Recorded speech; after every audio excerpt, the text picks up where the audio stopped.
அனைவருக்கும் வணக்கம். டிஎன்யூஎஸ்ஆர்பியோட 2026 நவம்பர் மாதம் உங்களுக்கு எஸ்ஐ எக்ஸாம்ஸ் வரப்போகுது 2026. அதுக்கு ரொம்ப முக்கியமான 100 வினாக்கள் நம்ம தொடர்ந்து காணொலியாக கொடுக்க போகிறோம். அதோட ஃபஸ்ட் பார்ட் வீடியோ தான் இங்கே நம்ம பார்க்க போகிறோம். மேலும் பார்த்திங்க அப்படின்னா இந்த எக்ஸாம்ஸை பொறுத்தளவு பார்த்திங்கன்னா நம்ம அதிகமாக ஸ்கோர் பண்ணணும் அப்படின்னா ப்ரீவியஸ் இயர் கொஸ்டின்ஸும் ப்ளஸ் பார்த்திங்கன்னா ஆல்ரெடி நம்ம படிச்சிருப்போம். அந்த கண்டென்ட் ரிவிஷன் பண்ணாலே போதும். இப்போ எடுத்துக்காட்டுக்கு ஐஎன்எம் காலகட்டம், காந்திய காலகட்டம், இந்திய விடுதலை போர் இதெல்லாம் எடுத்துக்கிட்டிங்க அப்படின்னா காந்திய காலகட்டத்தை பொறுத்தளவு பார்த்திங்கன்னா ரொம்ப சிம்பிளிஃபை கொஸ்டின்ஸ் தான் கேட்பாங்க. காந்தியடிகள் தென்னாப்பிரிக்காவிலேருந்து எப்போ இந்தியாவுக்கு திரும்ப வந்தார் அப்படின்னா ஜனவரி 9, 1915. அப்போ அவருடைய காலகட்டம் அப்படின்றது 1915 ஆரம்பித்து 1948 ஜனவரி 30 வரைக்கும் அந்த இடைப்பட்ட காலகட்டம் தான் ரொம்ப முக்கியமான காலகட்டம். இதிலிருந்து தான் நம்ம எஸ்ஐ எக்ஸாம்ஸ்க்கு அதிகமான கேள்விகள் கேட்பாங்க. மேலும் அவர் இந்திய விடுதலை போராட்டத்தில் மேற்கொண்ட இயக்கங்கள், அவர் எடுத்த முன்னெச்சரிக்கை நடவடிக்கைகள், இது தொடர்பாக தான் அதிகபட்ச கேள்விகள் வரும். இப்போ எடுத்துக்காட்டுக்கு பார்த்திங்க அப்படின்னா காந்தியடிகள் சொன்ன ஒரு சில கூற்றுகள் கேட்பாங்க. எப்படின்னா இயந்திரங்கள் மிகப்பெரிய பாவம் என்றார். காந்தியடிகள் மனித உழைப்பு மிக உன்னதமானது. இதை தவிர்த்துட்டு நம்ம இயந்திரத்தை பயன்படுத்தும் போது மனித உழைப்பு குறைந்து மனிதருக்கான அந்த முன்னுரிமை அப்படின்றது குறையுது. அதனால தான் இயந்திரங்களே மிகப்பெரிய பாவம் என்கிறார் மகாத்மா காந்தியடிகள். இது கூட ஒன்லைனர் கேள்வியாக கேட்கலாம். மேலும் பார்த்திங்க அப்படின்னா இந்திய தேசிய காங்கிரஸ் மாநாடை பற்றி கேள்விகள் கேட்கலாம். இந்திய தேசிய காங்கிரஸ் மாநாடு பார்த்திங்கன்னா படித்த இளைஞரோட கோரிக்கை, அதாவது டொமினியன் அந்தஸ்து வேணும், ப்ளஸ் பார்த்திங்க அப்படின்னா இந்தியன் சிவில் சர்வீஸை இந்தியாலேயோ லண்டன்லேயோ ஒரே மாதிரி நடத்தணும், வயது வரம்பை குறைக்கணும் அப்படின்னு பல கோரிக்கைகள் வச்சுருந்தாங்க படித்த இளைஞர்கள். அப்படிப்பட்ட இளைஞர்கள் ஏஓ ஹியூம் இவர் பார்த்திங்க அப்படின்னா நம்ம ஆங்கில கிழக்கிந்திய கம்பெனியோட ஒரு ரிட்டையர்டு ஆஃபீஸர். அவரோட தலைமையில் 1885 டிசம்பர் 28 பம்பாயில் ஒரு கூட்டம் நடக்குது. இதுக்கு தான் முதல் இந்திய தேசிய காங்கிரஸ் மாநாடு. இதில் 72 பேர் கலந்துக்கிறாங்க. 72 பேர், அதில் 22 பேர் தமிழர்கள். WC பானர்ஜி தலைமை. இப்படி ஒன்லைனர் கேள்விகள் அதிகமாக கேட்டுகிட்டே இருப்பாங்க. அதுக்கடுத்து பார்த்திங்கன்னா இந்திய விடுதலை போராட்டத்தில் 2 கேட்டகிரியாக பிரிவாங்க, மிதவாதிகள், தீவிரவாதிகள் அப்படின்னு. அப்போ அந்த மிதவாதிகள் தொடர்பாக கேள்விகள் காந்தி ரிலேட்டடாக கேட்பாங்க. இப்போ மிதவாதிகளோட தலைவர் யார் அப்படின்னா கோபாலகிருஷ்ண கோகலே. இவர் தான் காந்தியோட அரசியல் குரு. இவர் 1905 இந்திய பணியாளர் சங்கத்தை நிறுவினார். இதை கூட கேள்வியை கேட்கலாம். 1905 இந்திய பணியாளர் சங்கத்தை தோற்றுவித்தவர் யார் அப்படின்னா கோபாலகிருஷ்ண கோகலே அவர்கள். இவர் தான் பார்த்திங்கன்னா காந்தியோட அரசியல் குரு. அப்போ மிதவாதிகளுக்கு ஒரு தலைவர் இருக்காருன்னா அப்போ தீவிரவாதிகள் கண்டிப்பாக இருப்பாங்க. தன்னோட கருத்துக்களை தீவிரமாக சொல்கிறதுனால அவரை தீவிரவாதிகள். இவங்க 2 பேரும் இந்திய விடுதலை வாங்கணும்னு சொல்லி எங்கே பிரிகிறாங்க அப்படின்னா சூரத் மாநாட்டில் தான். 1907 சூரத் பிளவு. இந்த சூரத் பிளவு ஏன் அப்படி நடக்குது அப்படின்னா அங்கே தலைமையை தேர்ந்தெடுக்கும் போது ஒரு சில கருத்து முரண்பாடு ஏற்படுறதுனால ஓகேங்களா அந்த சூரத் பிளவு ஏற்படுது. மிதவாதிகள் தனியாகவும் தீவிரவாதிகள் தனியாகவும் பிரிகிறாங்க. இந்த சூரத் பிளவு மாநாட்டில் தான் பார்த்திங்கன்னா பாரதியார், வஉசி அவர்கள்லாம் கலந்துக்கிறாங்க. இவங்க பாலகங்காதர திலகர் தலைமையில் தீவிரவாத கருத்துக்களை முன்னெடுத்து இந்திய விடுதலைக்காக போராடுறாங்க. மேலும் பார்த்திங்க அப்படின்னா திலகர் அவர்கள் இந்திய விடுதலை போராட்டத்தில் மிகப்பெரிய பங்களிப்பை கொடுத்துருக்காங்க. முக்கியமாக பார்த்திங்கன்னா 1896 மகாராஷ்டிராவில் சிவாஜி விழா அப்படின்னு ஒன்று நடத்தி மக்கள்கிட்ட ஒற்றுமையை ஏற்படுத்தி அதன் மூலமாக இந்திய விடுதலைக்காக போராடினாங்க. இதையும் கேட்கலாம். ப்ரீவியஸ் இயர் கொஸ்டின்ஸில் கேட்டிருக்காங்கப்பா. நான் சொல்கிறது எல்லாமே டிகிரி லெவல் கொஸ்டின். 1896 மகாராஷ்டிராவில் சிவாஜி விழாவை நடத்தியவர் யார் அல்லது ஏற்படுத்தியவர் யார் அப்படின்னா திலகர் அவர்கள். அதே போல் இந்தியா முழுவதும் பார்த்திங்கன்னா நம்ம விநாயகர் சதுர்த்தி கொண்டாடுறோம்ல, இதன் மூலமாக இந்திய விடுதலைக்காக போராடணும் அப்படின்னு ஒற்றுமை வளர்க்கணும் அப்படின்னும் காந்தியடிகள்கிட்ட போய் சொன்னாங்க. அதே மாதிரி இந்தியா முழுவதும் பார்த்திங்கன்னா அந்த காலகட்டத்தில் மக்கள் ஒன்று கூட முடியாது. அப்போ இந்த திருவிழா டயத்தை பயன்படுத்தி ஒன்று கூடி இந்திய விடுதலைக்காக பல திட்டங்களை தீட்டுறதுக்காக தான் திலகர் அவர்கள் சிவாஜி விழா, விநாயகர் சதுர்த்தி போன்றவற்றை கொண்டாட ஆரம்பித்தாங்க இந்தியா முழுவதும். மேலும் பார்த்திங்கன்னா பாலகங்காதர திலகர் அவர்கள் 2 இதழ்கள் நடத்தினாங்க. அது ரொம்ப முக்கியம். ஒன்று மராத்தி, இன்னொன்று கேசரி. இது 2மே ரொம்ப முக்கியமான இதழ்கள். இதே மாதிரி இதழ்கள் தொடர்பாக எப்பயுமே எக்ஸாம்ஸில் கேட்பாங்க. நியூ இந்தியா காமன்வெல்த் யாரோட இதழ் அப்படின்னு கேட்டாங்கன்னா அன்னி பெசன்ட். ஓகேங்களா. நியூ இந்தியா காமன்வெல்த் யாரோட இதழ் கேட்டாங்கன்னா அன்னி பெசன்ட்டு. மூல் நாயக் வந்து பார்த்திங்கன்னா அம்பேத்கரோட இதழ். மேலும் வந்து பார்த்திங்கன்னா யங் இந்தியா காந்தியடிகளோடது. இந்தியா வார இதழ் பாரதியாரோடது. இது மாதிரி உங்களுக்கு அடுத்தடுத்து கேள்விகள் கேட்டுகிட்டே இருப்பாங்க. இது நான் உங்களுக்கு ஒரு ஒன் லைனருக்காக சொன்னேன். இது மாதிரி கேள்விகள் நிறையா நம்ம அடுத்தடுத்த வீடியோக்களில் கொடுக்க போகிறோம். இந்த எக்ஸாம்ஸ் வந்து பார்த்திங்க அப்படின்னா டிகிரி லெவல் எக்ஸாம்ஸ். ஓகேங்களா, இது 140 கொஷின்ஸ்க்கு நடக்குது. இதில் வந்து பார்த்திங்கன்னா ஹிஸ்ட்ரி வந்து ஒரு 7 கேள்விகள் கேட்கலாம். மேலும் வந்து பார்த்திங்கன்னா மாடர்ன் இந்தியா, ஓகேங்களா, ஐஎன்எம், இது இப்போ தொடர்பாக ஒரு 5 அல்லது 8 கேள்விகள் கேட்கலாம். சயின்ஸ் அண்ட் டெக்னாலஜியில் ஒரு 6 கேள்விகள் கேட்கலாம். இந்த மாதிரி கேள்விகள் என்பது மாறி மாறி வரக்கூடியது.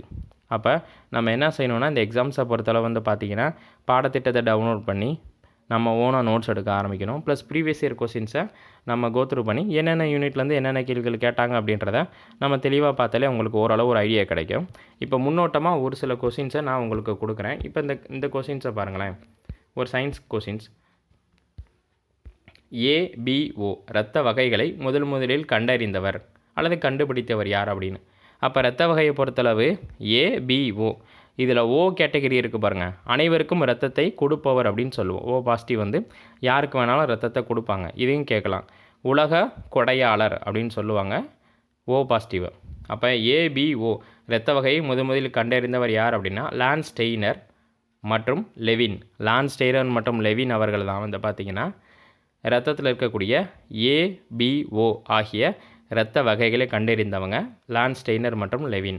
அடுத்த கேள்வி வந்து பாருங்கள். விட்டமின் சி கீழ்காணவைகளில் எதில் அதிகம் காணப்படுகிறது? விட்டமின் சி அப்படின்னாலே அஸ்கார்பிக் அமிலம், அஸ்கார்பிக், சிட்ரிக்கு. அப்போ சிட்ரிக் எதில் இருக்குது? எலுமிச்சையில் இருக்குது. ரொம்ப முக்கியம், எலுமிச்சை. விட்டமின் சின்றது அஸ்கார்பிக் அமிலம். அது எதில் இருக்குது அப்படின்னா உங்களுக்கு எலுமிச்சை பழத்தில் அதிகமாக இருக்குது. Option A. ஓகேங்களா. அப்போ பாருங்கள், கேள்வி 160 161க்கும் கேள்விகள் மாறினாலும் பதில் மாறவே இல்லை பாருங்கள். ரெண்டுக்குமே ஆப்ஷன் ஒரே ஆப்ஷன். 160க்கும் ஏ, 161க்கும் ஏ. இந்த காணொலி வாயிலாக நான் என்ன சொல்ல வரேன் அப்படின்னா ப்ரீவியஸ் இயர் கொஸ்டின்ஸை பார்க்கும்போது நமக்கு தெரியாத கேள்வியை கூட எப்படி ஆப்ஷன் அடிக்கலான்றது இப்போ நான் உங்களுக்கு ஒரு ஒன் லைனாக சொல்லும்போது உங்களுக்கு ஓரளவு புரிஞ்சிருக்கும். அப்போ 160க்கு ஏ, 161க்கும் ஏ. அப்போ ஒரு கேள்விக்கு பதில் தரேன்னா அதுக்கு முன்னாடி இருக்க கேள்விக்கு என்ன ஆப்ஷனோ அதை நம்ம மறுபடியும் ரிப்பீட் பண்ணிட்டு வரலாம். ஏன் அப்படின்னா அந்த கேள்வி என்னென்னே தெரியாமல் இருக்கும்போது நமக்கு ஒரு மதிப்பு அப்படின்றது ஈஸியாக வாங்கிடலாம். மக்கள் தொகை லாப ஈவு என்ற கருத்து வெளியிடப்படுவது அப்படின்னா அதிக விகித அளவில் வேலை பார்க்கும் வயதானவர்கள் 15 வயது முதல் 64 வயது வரையில் மக்கள் தொகையில் காணப்படுவது. இது இந்த கண்டென்ட்டை புரிஞ்சுக்கணும். மக்கள் தொகையில் லாப ஈவு, அது என்ன லாப ஈவு அப்படின்றது என்னென்னா யார் யார் வேலைக்கு போகிறாங்களோ அவங்க மூலயமா சமுதாயத்துக்கும் அரசாங்கத்துக்கும் வருமானம் கிடைக்கும். என்ன வருமானம்? தனிநபர் வருமானம் கிடைக்கும். வருமான வரி கட்டுவாங்க, சொத்து வரி கட்டுவாங்க, குடிநீர் வரி கட்டுவாங்க, வீட்டு வரி கட்டுவாங்க. இதன் மூலமாக சமுதாயத்துக்கு ஒரு முன்னேற்றம் ஏற்படும். அப்போ உழைக்கக்கூடிய மக்களை வச்சு தான் அது லாப ஈவு அப்படின்றாங்க. அப்போ உழைக்க வைக்க மக்களோட வயது வரம்பு எவ்வளோ இருக்கும்? 15 வயது முதல் 64 வயது வரை. இதுதான் தெளிவாக சொல்கிறாங்க. மக்கள் தொகையில் லாப ஈவு என்பது அதிக அளவு விகிதத்தில் வேலை பார்க்கக்கூடியவங்க. இவங்க மூலமாக நமக்கு மணி ஆஃப் ரொட்டேஷன் சொசைட்டிக்கு கிடைக்கும். அப்போ அதிக அளவில் வேலை பார்க்கும் வயதானவர்கள் 15 வயது முதல் 64 வயதில் மக்கள் தொகையில் காணப்படுவதுதான் இந்த டெமோக்ரட்டிவ் அப்படின்னு சொல்லுவாங்க. அடுத்து இந்திய ரூபாயின் அடையாளம் 2010 வடிவமைச்சது யார் அப்படின்னா டி உதயகுமார். டி உதயகுமார் அவர்கள் இந்திய ரூபாயோட சிம்பலை ரூபாயிலிருந்து இந்த சிம்பலுக்கு மாற்றிருக்காங்க. இது 6th புக்கில் இருக்குது, 10th புத்தகத்துலேயும் இருக்குது. 2010 மாற்றுறாங்க. டி உதயகுமார் ரொம்ப முக்கியம். எந்த நாடு தென் ஆசிய மொத்த தேசிய மகிழ்ச்சி குறியீட்டை மக்களின் நல குறியீடாக பயன்படுத்தியது? பூட்டான். வாங்மே சிங் யூன். ஓகேங்களா, அவரை தான் கொண்டு வராங்க. அதை பற்றி நம்ம டீட்டெயிலாக ஒரு காணொலி கொடுப்போம். இங்கே வந்து எந்த தென்னாசிய நாடு மொத்த தேசிய மகிழ்ச்சி குறியீட்டை மக்களின் நலனை குறிக்க பயன்படுத்தியது அப்படின்னா பூட்டான். 2006ஆம் ஆண்டில் இந்தியாவின் மீன் வள தொழில் டேஸ் உலகில் இடத்தை பிடித்தது. அப்போனா 3வது இடத்தை, அதாவது உலக மீன்வள உற்பத்தியில் இந்தியா 2008 எத்தனாவது இடம் பிடிச்சிச்சு அப்படின்னா 3வது இடம். தென்னிந்தியாவில் சாதவாகனர்களின் வீழ்ச்சிக்கு பின் மாபெரும் அரசியல் சக்தியாக உருவெடுத்த வம்சாவளி. இந்த சாதவாகனர்களுக்கு பின்னாடி வர்றவங்க அப்படின்னாலே பல்லவர்கள் தான். பல்லவர்கள் காஞ்சிபுரத்தை தலைநகராக கொண்டு ஆள்றவங்க. ஓகேங்களா. சிம்ம விஷ்ணு, அதுக்கடுத்து 1ஆம் நரசிம்மன், 2ஆம் நரசிம்மன் என அழைக்கப்படும் ராஜசிம்மன். ஓகேங்களா, இவங்கெல்லாம் ரொம்ப முக்கியமான கேட்டகிரி. மகேந்திரவர்மன்லாம் உங்களுக்கு தெரியும். ஓகேங்களா? இதெல்லாம் கேட்பாங்க, ஞாபகம் வச்சுக்கோங்க. சிம்ம விஷ்ணு, முதலாம் மகேந்திரவர்மன், முதலாம் நரசிம்மவர்மன், இரண்டாம் நரசிம்மன் இவரை தான் கடற்கரை கோயிலை கட்டுறாரு. இவருக்கு பேர் ராஜசிம்மன் அப்படின்னு இன்னொரு பேர் இருக்குது. அதாவது குடைவரை கோயில்களை தமிழ்நாட்டில் முத கொண்டு வரது யார் அப்படின்னா பல்லவர்களில் முதலாம் மகேந்திரவர்மன் தான். ஓகேங்களா? இவர் தான் விசித்திர சித்தன் என அழைக்கப்பட்டார். இவருக்கு இசை மற்றும் சிற்பக்கலையின் மீது அதிகமான ஈடுபாடு இருக்குது. அவருக்கு பின்னாடி யார் வரார் அப்படின்னா அவரோட மகனான முதலாம் நரசிம்மன் வராரு. முதலாம் மகேந்திரவர்மனை தோக்கடித்த மன்னர் யாருன்னா இரண்டாம் புலிகேசி தோக்கடிக்கிறாரு. அப்போ இரண்டாம் புலிகேசியை மகன் ஜெயிக்கணும். யாரோட மகன்? முதலாம் மகேந்திரவனோட மகன் முதலாம் நரசிம்மன். அதனால தான் அவருக்கு ஒரு பட்டம் கொடுக்குறாங்க, வாதாபி கொண்டான். ஏன் அப்படின்னா இரண்டாம் புலிகேசியோட தலைநகரம் தான் அந்த வாதாபி. வாதாபியை அழித்து கொன்னதுனால அவருக்கு பேர் வாதாபி கொண்டான் என முதலாம் நரசிம்மன் அழைக்கப்படுகிறார். அப்போ கண்டென்ட்டை புரிஞ்சுக்கணும். முதலாம் மகேந்திரவர்மன் யாரால் தோற்கடிக்கப்படுகிறார்? இரண்டாம் புலிகேசியால். அப்போ அப்பா தோற்ற இடத்துல மகன் பழி வாங்குறாரு. அவன் மகன் பேர் என்ன? முதலாம் நரசிம்மன். அப்போ அந்த தலைநகரை அழிக்கிறார். யாரோட தலைநகரை? இரண்டாம் புலிகேசியோட தலைநகரை. அதனால தான் அவருக்கு பேர் வாதாபி கொண்டான் என அன்போடு அழைக்கப்பட்டார். இது தொடர்பாக நம்மளோட சேனலில் பல்லவர்கள் தொடர்பாக காணொலிகள் ஏகப்பட்டது இருக்குது. ஒற்றைக்கல் ரதம் எல்லாமே இவரோட காலத்தில் தான் ஃபேமஸ்ஸு. மேலும் பார்த்திங்கன்னா பல வெளிநாட்டு பயணிகள் பார்த்திங்கன்னா முதலாம் நரசிம்மன் காலத்தில் வந்திருக்காங்க. இங்கேருந்து சீனாவுக்கு குழுவெல்லாம் போயிருக்காங்க. ஓகேவா? அடுத்த கேள்வி, டாப்ளர் விளைவை பயன்படுத்தி மதிப்பீடு செய்யக்கூடியது என்பது சூரியனின் சுழற்சி மற்றும் திசைவேகம். டாப்ளர் விளைவுனா என்னன்னு சொல்லி கொடுத்துட்றேன். இப்போ நீங்கள் ஒரு ரயில்வே ஜங்ஷனுக்கு போகிறீங்க, ரயில்வே பிளாட்பாரத்தில் நிற்கிறீங்க. ட்ரெயின் தூரத்துலேருந்து வரும்போது உங்களுக்கு கேட்கக்கூடிய அந்த ஒளியின் அளவு என்பது கம்மியாக இருக்கும். ட்ரெயின் பக்கத்தில் வரும்போது அந்த பிளாட்பாரம் மேடை அதரும் சவுண்டு அதிகமாக இருக்கும். அப்போ பக்கத்தில் இருக்கும்போது சவுண்டு அதிகமாகும், தூரத்தில் போகும்போது சவுண்டு குறைவாகவும் கேட்குதுல, இதுதான் டாப்ளர் விளைவு. இந்த டாப்ளர் விளைவை பயன்படுத்தி மதிப்பீடு செய்யக்கூடிய அளவு என்பது சூரியனோட சுழற்சி மற்றும் திசைவேகம் தான். டாப்ளர் விளைவுக்கு தெளிவான விளக்கம் கொடுத்துட்டேன். அரங்கில் நல்ல ஒளி அமைப்பை பெற்றிட எதிர் முழக்கத்தின் அளவு எவ்வாறு இருக்க வேண்டும் அப்படின்னா உகந்த அளவுக்கு இருக்கணும். ஆக்டிமம் அப்படிம்பாங்க. என்ன ஆக்டிமம் அப்படின்னா, இப்போ நம்ம ஒரு இடத்துல பேசுகிறோம் அப்படின்னா நம்ம ரொம்ப கத்தி பேசுகிறோம் அப்படின்னா நம்ம பேசுகிறது அடுத்தவங்களுக்கு புரியாது. ஸோ மினிமம் பேசினா தான் அவங்களுக்கு எல்லாத்துக்கும் ஆடிபிளாக இருக்கும். ஒரு அரங்கில் நல்ல ஒளி அமைப்பை பெற்றிட எதிர் முழக்கத்தின் அளவு உகந்த அளவு ஆக்டிமம் இருக்கணும். மேக்ஸிமம் இருந்தால் அது இறைச்சலாக போயிடும். மினிமம் இருந்தால் சவுண்டு கேட்காது. நாட் ஆடிபிள், என்னால் கேட்க முடியல அப்படிம்பாங்க. இட் இஸ் அ ஆக்டிமம் அப்படின்னா குறைந்த அளவு அப்படின்றது மினிமம் இருக்கணும், உகந்த அளவாக இருக்கணும். ஏன்னா அதிகமாக நம்ம கற்றுனோன்னா அது இறைச்சலாக போயிடும். கம்மியாக கற்றுனா சவுண்டு கேட்காது. அப்போ உகந்த அளவு பேசும்போது தான் அந்த அரங்கில் இருக்கக்கூடியவங்களுக்கு நல்லா ஒளியின் அளவை பெற முடியும், சவுண்டை பெற முடியும். அடுத்து, தமிழ்நாடு நுகர்வோர் கவசம் ஒரு டேஸ் பத்திரிகை ஆகும். மாத பத்திரிகை. தமிழ்நாடு நுகர்வோர் கவசம்ன்றது ஒரு பத்திரிக்கை, அது மாதாந்திர பத்திரிகை. இதன் மூலமாக நுகர்வோரோட உரிமையை நமக்கு எடுத்துரைப்பாங்க. நுகர்வோர் தொடர்பான விழிப்புணர்வு, நுகர்வோர் தொடர்பான அறிவுரைகள், தகவல்கள், இன்ன சட்டங்கள் இருக்குது அப்படின்றத சொல்லக்கூடிய ஒரு மாதாந்திர பத்திரிகை தான் தமிழ்நாடு நுகர்வோர் கவசம் என்பது. அடுத்து, தமிழ்நாட்டில் எந்த மாவட்டத்தில் கரைவெட்டி பறவைகள் சரணாலயம் அமைந்துள்ளது அப்படின்னா அரியலூர். கரைவெட்டி பறவைகள் சரணாலயம் எந்த மாவட்டத்தில் அமைஞ்சிருக்கு அப்படின்னா அரியலூர். இப்போ கூந்தங்குளம் திருநெல்வேலியில் இருக்குல்ல, அது மாதிரி கரைவெட்டி பார்த்திங்கன்னா அரியலூர் மாவட்டத்தில் இருக்குது. கேட்க வாய்ப்பு இருக்குது. எப்பயுமே நீங்கள் எந்த எக்ஸாம்ஸ் போனாலும் பறவைகள் சரணாலயம், விலங்குகள் சரணாலயம் படித்து வச்சுக்கோங்க. இப்போ முண்டந்துறை திருநெல்வேலி இருக்குல்ல, இந்த மாதிரிலாம் கேட்க வாய்ப்பு இருக்குது. மாநிலங்களவை உறுப்பினர்கள் யார் தேர்ந்தெடுக்கின்றனர்? ரொம்ப சிம்பிள், எல்லாமே ராஜ்யசபையை தான் கேட்குறாங்க. மாநிலங்களவைன்றது ராஜ்யசபை. ராஜ்யசபையோட உறுப்பினர்கள் பார்த்திங்க அப்படின்னா 238 + 12 மொத்தம் 250.